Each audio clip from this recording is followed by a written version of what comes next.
the breakthrough that we may have been looking for at this point as a nation and as a people, and also to add individually how realistic it is in turning ideas to sustainable, profitable, and lifelong or problem-solving structures and systems. You would agree that today's discussion is very, very comprehensive, yet a relatable one that is essential for us to be having at this time, and which we'll be looking at this point on the show. Don't forget, you would also be a part of the show because it's all about you. How you see creativity as an industry, economy, also as a potential, and other areas that we will be unveiling and touching on today's discussion. Our guest at this time is ready to be brought on board, and so let's get that started right away. Well, I have a thought leader who specializes in supporting individuals and organizations in their approach to profitable earning and sustainable business systems while attaining brand loyalty. He's also a TEDx speaker, a blogger, an idea strategist, and so much more. Profile really big. But in the studio today, I have Mr. Emeka Nobis on the show today. Well, he would be joined in alongside another very creative person known as Nnamdi Ibe, internationally known as the Surgeon. Well, we'll see what he's going to be dissecting open on the discussion today. Well, his area of expertise includes business structure, business growth, business management, people management, and distribution, with emphasis on how he develops various platforms and ensure that they manage and grow their businesses effectively and increase revenue in such enormous leap. Well, another person with big profile that I'm trying to compress as much as possible, but then I have two interesting gentlemen in the studio, and I want to say good afternoon. Good afternoon. Thank you for coming on the show today. Thank you. And I also heard as well that you're visiting town. Yes. Well, good afternoon again. Yeah, good afternoon. Yes. So, well, you're looking the part, especially when we're talking about creativity. So I try to keep up the appearance too, in also being easygoing in my look as well. Thanks. But then, when we talk about creativity, the typical Nigerian, or will I say a generation of Nigerians, actually think it's just a lot of blah blah, which means that there is no such thing as creativity, or even if there is, creativity isn't as strong, important, and relevant as in, to the point of becoming a sector of its own. Now, what can you say about that school of thought, or, that opinion or perspective about creativity? And with that being said, what is truly creativity based on, how it can actually be a structure or a practicable system that can be applied in the nation or for people who are interested in it? So I would start with you, Mr. Emeka, to say something on that. I'm very happy that these conversations are happening. To let you understand that I studied mechanical engineering, and I worked for 10 years for an oil servicing company. And today, basically what I do is to use my gifts of writing and speaking to make money. Basically, that's what I do. So we are happy that these conversations are happening. Creativity, when people look at it, they feel that it's something that has to be otherworldly. They feel it's something that has to, something that will just create some kind of buzz and all that. No. But your ability to take, for example, the gift and talent that you've got, and you're able to solve people's solutions, problems in form of the solutions you're packaging, it's creativity. That's what it is, right? So for me, for example, I package the things, these people's solutions to their problems in form of books, in form of online courses, in form of consultation sessions that I do online. And when they get the solutions to their problems and they get results, that's creativity. So people who are thinking in terms, it has to be something that when you look at it is a firecracker or something like that. It's no, that's not really the entirety of what creativity is all about. And if you see a whole lot of us, if you step out on the street, a lot of young people, both those who are in middle age and those who are young, ages of 17, 18, they are all very creative people. The only thing is, how do you harness these energies inside of them? into something that is productive, both for themselves and for the society. And that's why I'm glad that we're having this conversation. So it's reading out the statistics that I saw you read. I mean, I never knew that publishing was ranking more in terms of money making than photography and music. I was thinking that music was even much more. So I'm excited about that, because that's the area where I play my game in the publishing industry. I'm consistently publishing every day on Facebook, on Instagram, and also writing in terms of books that we create consistently. So I'm happy that people are beginning to adopt these things, because when we were growing up, it was either you're an engineer or you're a medical doctor or, you know, the big traditional names. But now people are making money from a whole lot of stuff that you never expected. You know, people are making money from becoming WhatsApp managers. Have you ever heard that before? Oh, well, I did There's recently. WhatsApp TV advertisers now, right? There are those who are reviewers, and that's just their job. They just review things, and that's their job, and they're making money. So certain things that you're hearing now that never used to hear before, that's part of the creative industry. And I'm glad that these conversations are happening. People are beginning to see, okay, this gift that I have, this thing I can do can really be something that can be rewarding. Okay, that's great. Well, Mr. Namdi, I will come to you still on this question, but maybe tweaking it a little bit. You know, would you say there's any sort of justification in feeling that there isn't any relevance or proper place for creativity in the Nigerian system or in the Nigerian society? Because like I said, a generation believes that creativity is an illusion, something that a lot of persons who evade going through the long and hard road to success, you know, just jump on. And so, you know, how do we justify that to actually say maybe they're right or maybe they're not? Okay, so one of the things I've learned in my lifetime is that we should be able to question some of the things that we know. My journey into business, I studied environmental engineering. We went to the same school. And my journey into being the business consultant and entrepreneur that I am started in area market in Aba. In fact, the day I wrote my last paper in the university, I came to Port Harcourt. The next day I was in Aba, so I was shuttling Port Harcourt to Aba every day, doing some one or two things for my cousin who owned a pharmacy store back then. Now, I mentioned this because the business owners in Aba were doing things in an unstructured manner. But we were supplying drugs and pharmaceutical equipment to NLNG Bonny, which was well organized, structured. So my mind could see that these people were doing things like this. In their area market, they were doing things differently. All that I could play in my head was, can I take some things from here and help these people do better so it will make my job easier? That's creativity, if you ask me.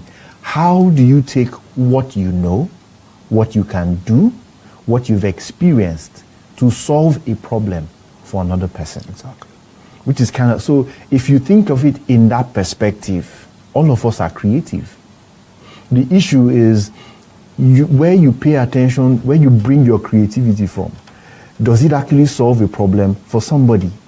And then two, are people willing and able to pay for it so that you can build a business around it? So I'll give you I'd like to challenge a notion that people try to promote a lot.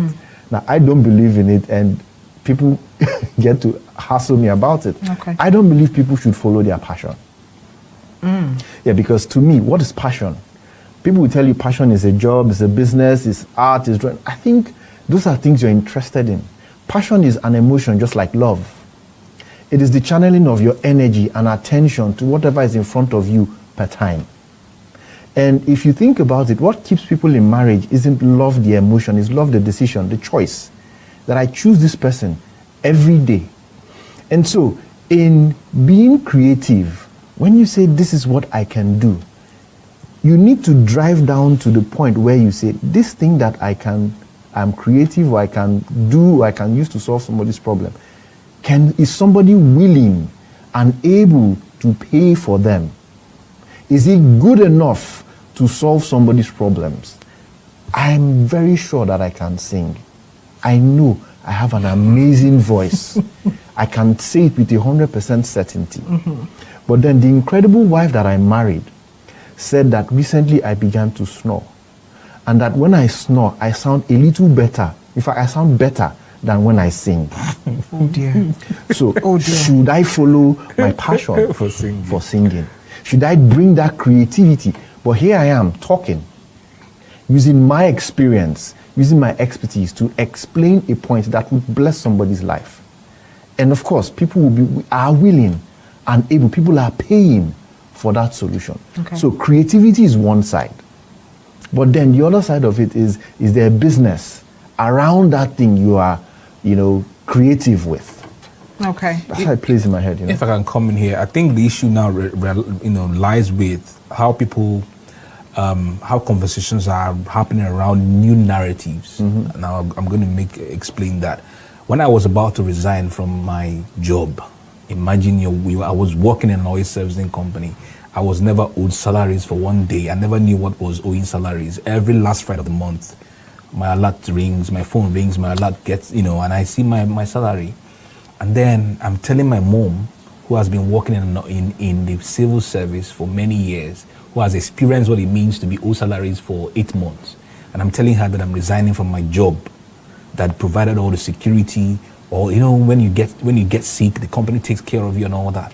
And I'm telling my mom that I'll have to resign to go and focus on something that I don't even know when the next money will come in.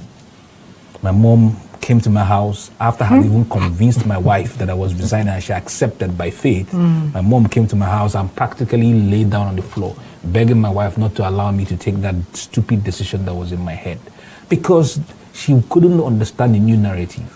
And it's normal, because everybody likes to fight. Like when Jesus Christ came, it was a new narrative. People were already used to the old way of doing things, the normal, usual way of doing things. And this guy has come to disrupt the pattern. Naturally, you want to fight it. Who is this crazy guy? Who is this crazy dude? What is he even saying? So they were fighting him. So now the thing is, people, when they begin to see, for example, before, a man who has a large office is touted to be the one who makes all the money. But there's a young boy now somewhere in a corner with a laptop and just with his smartphone making much more money than the bigger man, that man with a large office. You can't contain it in your head. I mean, when you see certain things that are happening, you see somebody who has been working for donkey years, making, let's say, 10 million naira a month. And then you see one guy who has been on social media for just 2 years, and then he has lots of influence, followership, and then companies pay him 10 million naira for one post. And then in a year, he's making close to 200 million. Meanwhile, you are making 10 million from that, your traditional way of doing business. So it's a narrative that a lot of individuals are not able to contain, and they naturally want to fight it just the same way my mom was fighting it. Look at what is happening around us in Nigeria. I don't know if it's allowed. I'm allowed to say that, but with the new currency thing, the cryptocurrency thing, all around, a lot of young boys are making money legitimately with it. But look at what's happening. Our big orgas and leaders who may not try to want to understand, how does this thing even function? How can we even incorporate it into our government? How can we use the blockchain tech to even help us in Nigeria? But they don't want to think about that. They want to hush it down. They want to just push it away. But then it's not possible. But then, isn't that concern justified? Because with everything we're saying so far, creativity, whether as an idea or as a system, is unconventional. It's not normal. And at the same time, there's also that concern about what you said about some guy at the corner making lots of money. But then the question is, how is he doing that? 1. 2, isn't he ripping somebody off to fatten his own pocket? So let me ask you a question. This issue about regulation is always coming up, besides crypto and all. But then, like you use that as an instance, isn't it a justified reason to have skepticism about creativity? So you should only regulate what you understand. I'll give you an example. There's a movie, Catch Me If You Can. In that film, Leonardo DiCaprio was Frank. I've forgotten the role he played, but he was a fraudster. Beginning of the movie to the end of the movie. Towards the end of the movie, I think Tom Hanks, after he had caught the guy who who was making fraudulent checks and all of that. At the end of the story, the FBI gave him a job to come and work in the FBI to help them catch other people who were committing fraud. So because he was in the system, he was able to identify more people in months than the FBI was able to do in years. Why? He understood the system and he helped the FBI come up with new policies and regulations that worked. My point here is this. You should only regulate what you understand. These new creative ideas, whether it is crypto, whether it is social, whatever it is that is coming, if you don't understand it, why not work with the people who understand it and let them explain it to you in clear terms? Some people come on the television, for example, and they'll be speaking big English that nobody understands. But here we are, Here we are using stories, personal stories, realistic examples. Why? Because we want to effectively communicate to people who understand. So reach out to those people who do these things. Understand so you can effectively regulate. I have no problem with regulation, but you cannot regulate what you don't understand. Okay. So that means that it's a two-way thing. It's a two-way thing. Even those who say within the traditional methods of making money, aren't people still ripping people off? For example, medical doctors, a woman is pregnant, the medical doctor knows that the woman can easily give birth by vaginal birth, and they tell you, no, it's CSO, and then under the tension, under the apprehension, your husband doesn't even know that it's possible. But isn't that a different scenario? It's the same thing. But it's the same, it's not the same thing. It's still the same thing, even with the regular. So that's still happening. You get, so there's a place of the human human element playing out, and the place of the regularization that also plays out. You get, so people have the ethical means to make business, to make money. There are still unethical means to make money.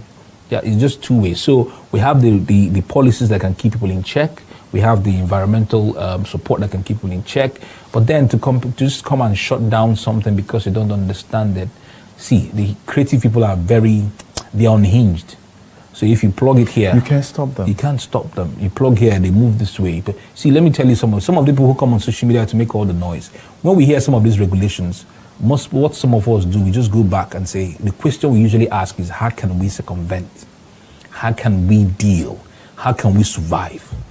I remember even with this bank thing now that you can't pay more than $100. A lot of individuals have come up with solutions to be able to know what to do, to be able to have their issues solved. So all those who are coming to be shouted and all. Doesn't that make you still, it's not illegal. Being creatives still make you more questionable? Because why would you want to circumvent? Yes, no, you have identified circumventing in the way there that is an legal. Ignorance. Why are you not fighting or finding a way to help them understand rather than finding a back door? Let me ask you a question, okay?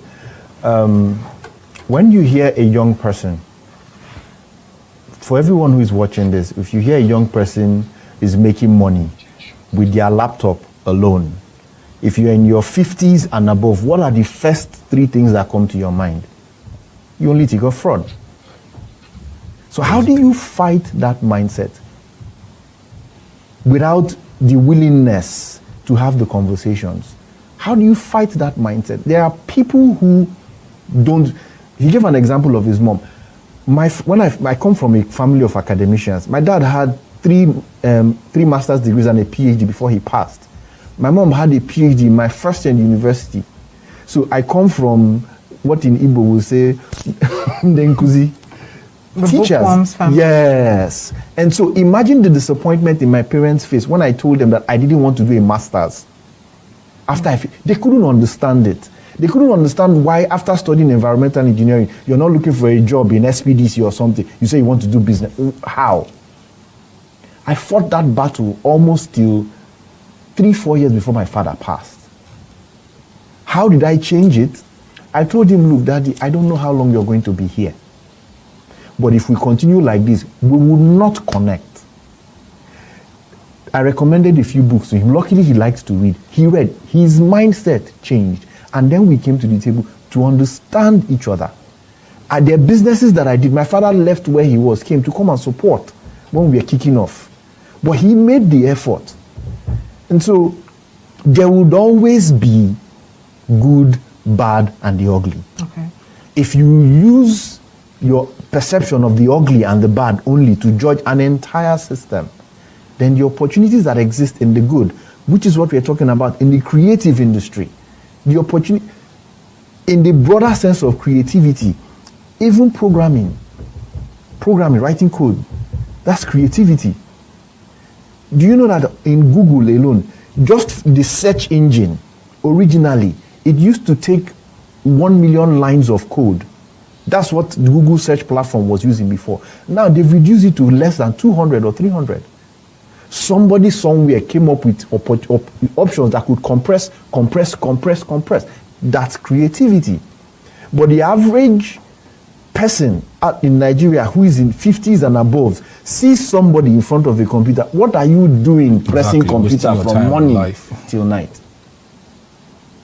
So those are the battles and conversations we need to have. Maybe I used the wrong word, circumvent, but let me give you a typical example of what happened. Okay. You know, so that we don't come off like as if we are against the law, right? Okay. Which is not my own. I like to do business ethically. Now, I remember I think it was 3 or 4 years ago, we had the same issue we had with the banks. So we couldn't pay for our subscriptions. I couldn't even pay for imagine now, my website, to pay for my website is $139 a month, a year. And you give me a restriction of $10. That means my website should go and sleep. I mean, how will I now make money? It doesn't make sense. So what we did at the time, we had this restriction some years ago. We understand that we're trying to wage, to make the naira to, have some form of essence. So what we did was that they were friends of ours who had already left Nigeria, but they had bank accounts here in Nigeria. They were either in the US or, in Canada. So what we did was we funded their naira account here, and then told them, our website is so and so amount of money.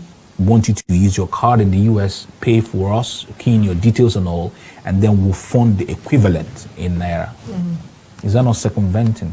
Is that not being able to help yourself? So they paid for us, and then we give them a naira equivalent here. Okay. Is that against the law? No, it's not against the law. It's completely ethical. They inputted their own cards there, paid for our website, and our website is still Okay, functioning. so, I just actually reflected a typical Nigerian attitude with the word circumvent. Oh, well. So, yes. which is to say that in all of this, it's about how you see a thing. Exactly. Or an economy or a sector, not actually what it is. Exactly. Okay. We your must be willing perception to have of these it. conversations. These new narratives are here with us. We must have these conversations. The question you have to ask, how? What is this all about? How can we? Like when cryptocurrency came out initially, I beg, what's that? But then I began to, no, that's not how a creative person ought to ask. Then I began to ask a question. How can I utilize this for myself? How can I use this for business? How can I use it to collect money from anywhere in the world without really having restrictions? You get what I mean? So we began to put these things into good use. Mm-hmm. So it's for you to ask the question and say, okay, how can this, if there's going to be a regulation and make it something that is worthwhile, fantastic. But to say completely shut down, I also think the creativity itself, it's a small part of the entire conversation. And there's a question I normally ask when I get into conversations like this. I say, can you, off top of your head, mention any business that is 50, 60 years old, Nigerian owned, that was passed, that somebody started it and passed it over to their children, and the business is still in that family? I mean, you don't have those kind of things. And the reason for that is we are not building institutions. We're not building legacy businesses. We're not building companies. And it's the same thing in the creative industry. Many people in this industry, they just want to blow. They just want to hammer. And I don't blame them, because Nigeria kind of conditions you to think of survival. And if that's the only reason you're doing what you're doing, which is survival, you will continue to struggle. However, if your mindset is on, how do I build? Now, if you think about it, there's some entertainers, some people in the music industry, let's use that, who evolved from being artists or creating music to building institutions, companies that allow other people create music. If you're in any entertainment industry, go to YouTube and study the history of Master P. Master P is an American rap artist And he would tell you publicly that he knew he wasn't the best rapper at the time, but that nobody would out-hustle him and his team. He built his empire. What's that? I can't remember their company name, but he built that institution. He even taught Snoop Dogg the business of music. So there's a key difference between music, the business of music. There's a difference between writing and the business of writing, or art and the business of art. And so while we are focusing so much attention on getting the creative juices pumped, people are creating institutions that allow for those things, not just the institutions that allow for the creativity to happen, but for them to be sold. Okay. NFTs are platforms where you can take ownership of digital assets. So you take a picture, and if I take a picture here now, this picture can be shared anywhere, nobody owns it. But if I take that picture and put it as an NFT, I alone have it. That platform for selling NFTs is a way of taking creative ideas and selling them. Well, I must say, I did tell you that it's a very extensive and very vast conversation we're having today. Well, don't forget, it's all about exploring or understanding the possibilities that comes with creativity, and how all of this, if put down or put together as an idea, can become very sustainable businesses and also successful systems or structures. And so Mr. Nnamdi has already scratched the next part of what we're going to be talking about after this breather. Don't forget, you're still watching the middle page on ABN television.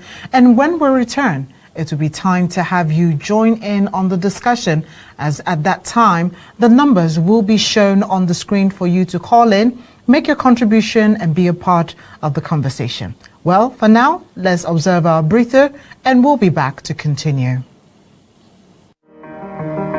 The youth population is the human capital hub of any society. A youth is someone in the prime time between 15 to 35 years. Youthfulness is characterized by vibrancy, energy, and curiosity that is needed to create social development. The level of youth development reveals the quality of preparation the society is making for the future. No matter the number of natural resources a nation has, it will remain wretched without harnessing its youth resources. Therefore, youth empowerment is considered among major factors that determine the development of a country. According to Muhammadu Buhari, youths must see themselves as the greatest asset the country has and remain resilient no matter what the situation in the country may be. Nigerian youths should shun cultism, banditry, kidnapping, drug addiction, rape, and other negative vices to reposition themselves as vanguard for positive change across the world. Our most potent ambassadors are young Nigerians who are breaking new grounds and winning laurels in diverse fields of endeavors. Nigerian youths must prove that truly they are leaders of tomorrow. Well, we're back from that breather, and so it's a very interesting conversation that we can't wait to continue with just before we run out of time. Yes, conversations around creativity always is an intensive, extensive, but very important as well. Well, don't forget, I have quite some fine gentlemen in the studio, and the person of Mr. Emeka Nobis, who I call a thought leader, and Mr. Nnamdi Ibe, who is called the surgeon. Yes. Welcome back. Thank you. All right, so we've tried, or we've extensively taken our time to establish everything that we can around the conceptions, ideas, perspective, and what have you about Nigeria, especially bringing it to how it is being seen and perceived in the Nigerian society. Now, if we say it is time to change the narrative, the question is how.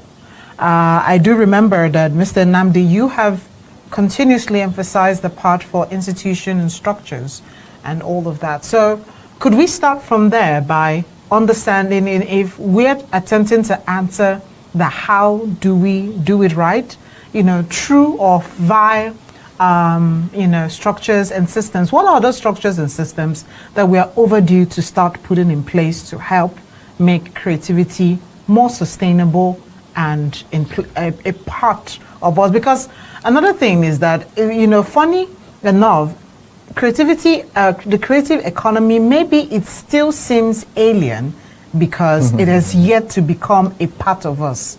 If it's a part of us, I think it's going to be easier. Don't you think so? Yeah. Okay. So, Mr. Namdi, what can you say about that? Okay, so there are two parts of this. Okay, there's anytime these kind of conversations come up, a lot of times we want to look at what government is supposed to do. I'm not going to do that. Okay. I'm going to look at what you can do if you're a creative person here. You need to quickly move from somebody who is creative to somebody who owns a creative institution. What do I mean? We need to start building companies. Okay, we need to start building companies that run and manage whatever we bring up that is creative. So, typical example, how do you move from somebody who sings to somebody who, owns a studio, to somebody who signs other artists who sing, to somebody who owns a distribution channel for music, to somebody who creates the next social media channel where music can be distributed? How do you move from that level? How do you create, instead of just being an actor, can you now become a producer? Can you now also make films that can be sold to a Netflix or an Iroko? Can you create your own competition or the better version of what a Netflix is? Now, we need to begin to shift. Now, when you do that, you have 1, 2, 3. Okay. Well, we just had Mr. James from Kaduna joining in. Well, Mr. James, good afternoon. Good afternoon. How are you? Okay, Mr. John. Well, Mr. John, welcome. Not John. James. Okay, yes. So it's James. Okay, sorry, I kind of mixed that up. So welcome once again. James. All right, go ahead, sir. Please, you said I want to talk to my young man whose name is Sojourn. Okay. My young man whose name is Sojourn. Go ahead. Why is he called Sojourn? He's a businessman. Okay, so is that what you want to know? And I want to also know how do they call this what they are doing as a business? Okay. Because me, I look at it as a fraud. So can you explain yourself very well so that I will understand? Okay. Because my son is engaged on this, and yes. Okay. Well, thank you very much, Mr. James. I love his question. Okay. I love Mr. James' question. It is remarkable. You see what we're talking about. See what we're talking about. First question, why am I called the surgeon? I went to speak somewhere, and after I had finished teaching, my friend was there, and she said that the way I dissect business problems is like a surgeon who goes into a theater, dissects, opens the person, removes the cancer, removes the tumor, and closes everything back. Mm-hmm. That I am a business surgeon. Okay. And so that's where the brand, the surgeon, comes from. Okay. That's the history. In terms of what's the business around what we do. Mm-hmm. Now, so for my company is called Excel and Risk Consulting. Excel and Risk Consulting, we do training, we do recruitment, we do structure. What is structure? Structure is defining who you need in your business, what each person will do, and how will performance be measured. Most small businesses, small and medium-scale businesses in Nigeria are not structured. They are built around one individual. And so when that individual dies, or something happens, or that person can't show up at work one day, everybody is running helter-skelter. And so that's what I do for a living. okay, to help set up those structures, systems that make sure businesses run even without the business owners. But if we take it a little broader, Yes. you know, if we take creativity as, you know, for instance, we've established as a sector, what is the business viability in it?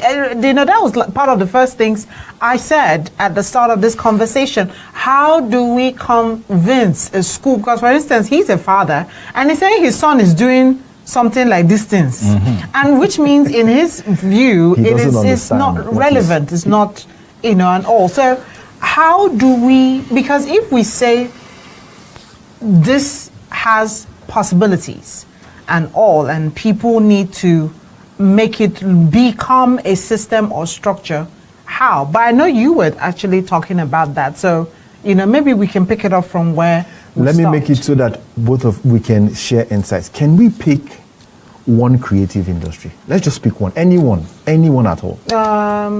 Books. You already done music. So I was using music.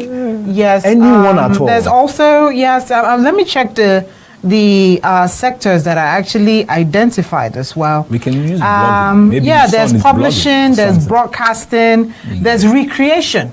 So recreation on its own, I'm trying to figure out why they brought that into creativity. No, it was but merged in arts, entertainment, Well, and we can recreation. can we use blogging? let's use Let's use blogging. Let's use, or even newspapers, writing for newspapers, Blogging, publishing. because most of them now in the north, or those who are, they say, okay, my son is a blogger and all that.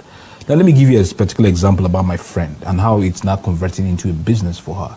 So this lady loves to eat in restaurants. She loves to sleep in hotels, right? When she not just going to hotel to sleep, you know, she works for a company and they send her to places to. Now this lady, whenever she goes to eat in a restaurant, she takes pictures with her phones and writes about the food experience. I mean, when this woman is writing about the food experience, you yourself will like to eat the food. Okay. You'll be craving by watching her pictures online, on her Instagram or her Facebook. You will love to eat those foods.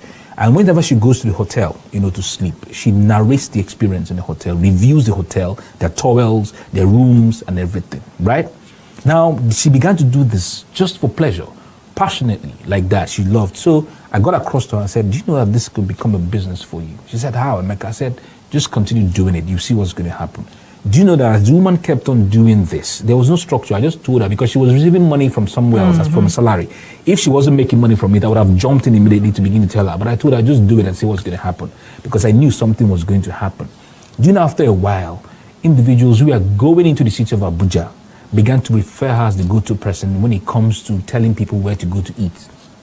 From there, those who are flying into Nigeria from UK and US began to reach out to this woman. Whenever they come in and say, now I'm in Abuja, where can I go to eat? She began to give them list of places, list of hotels where to sleep in or where to eat. After a while, some hotels began to call her. We see that you're doing, can you come review for us? Do you know, at that point, that was when people started to pay her. Hotels now pay her to go do reviews. People who are launching new foods, calling her to do reviews. At some point, I told her, now is the time for you to start making money, good money from it. She had to go and buy a proper professional camera. Now, some hotels even call her to come and sleep for free in their hotels and do reviews.